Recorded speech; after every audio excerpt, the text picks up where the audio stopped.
lion head po. Yan, lagay po natin sa lalagyan.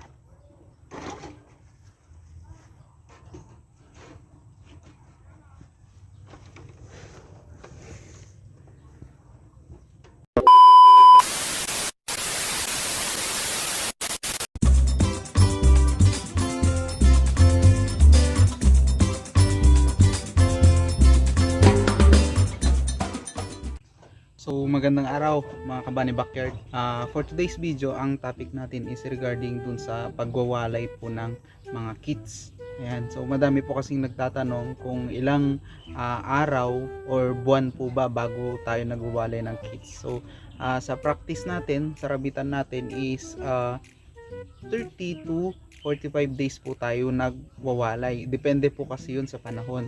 Minsan ginagawa natin eksakto or 31 days nagwawalay na tayo, or minsan hinahabaan natin kasi pag taglamig medyo ine-extend natin yung pagwawalay. Even ngayon summer po.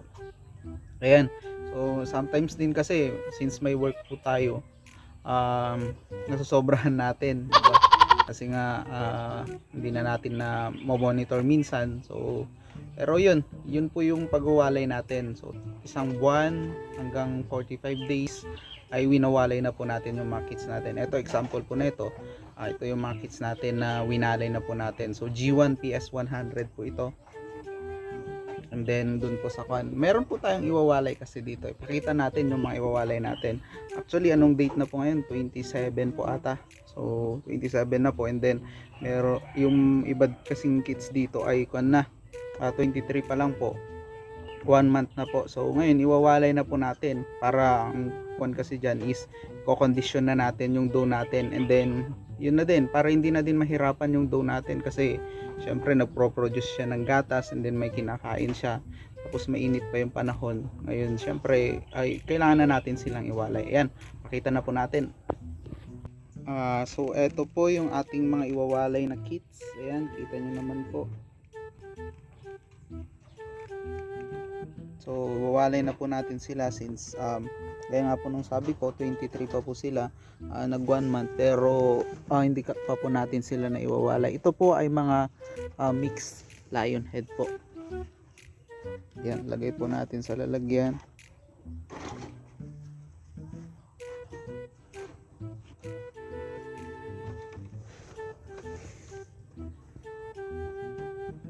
And then after po natin sila maiwalay, syempre bibigyan po natin sila ng dextrose powder po. Bakit natin sila bibigyan ng dextrose powder?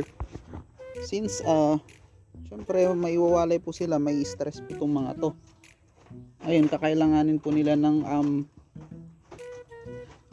pangpakalma yung sa stress nila kasi naiwalay na po sila sa nanay nila. Kaya bibigyan po natin ng dextrose powder. Even po yung mother dough natin, bibigyan po natin ng dextrose powder. Ayan po. So ayan, apat po sila, may naiwan pa pong isa. Kunin po natin. Ayan yung gray po. So ayaw niya magpaiwan. Yung iba po, ang exercise po nila ay nag-iiwan pa po sila ng ibang kits pa po na kuan para iwas daw po sa kuan. Pero ang ginagawa natin ay winawalay na po natin sila since itong mga kuan natin, mga kids natin ay kuan na po, marunong naman na pong kumain. So kumakain na din po ng mga hay, grass. So pwede na po natin silang iwalay. Ayan. So bibigyan na po natin ng mga pagkain ng dextrose powder to mga kids.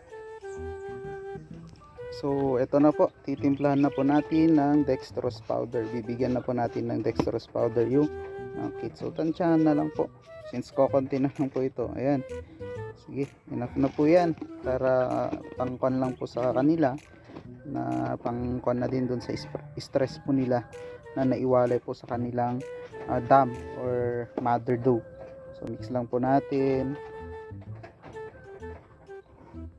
mix lang po. Tapos meron na din pong naka-reading hay na nila, pagkain nila. Tapos may ikon na din po.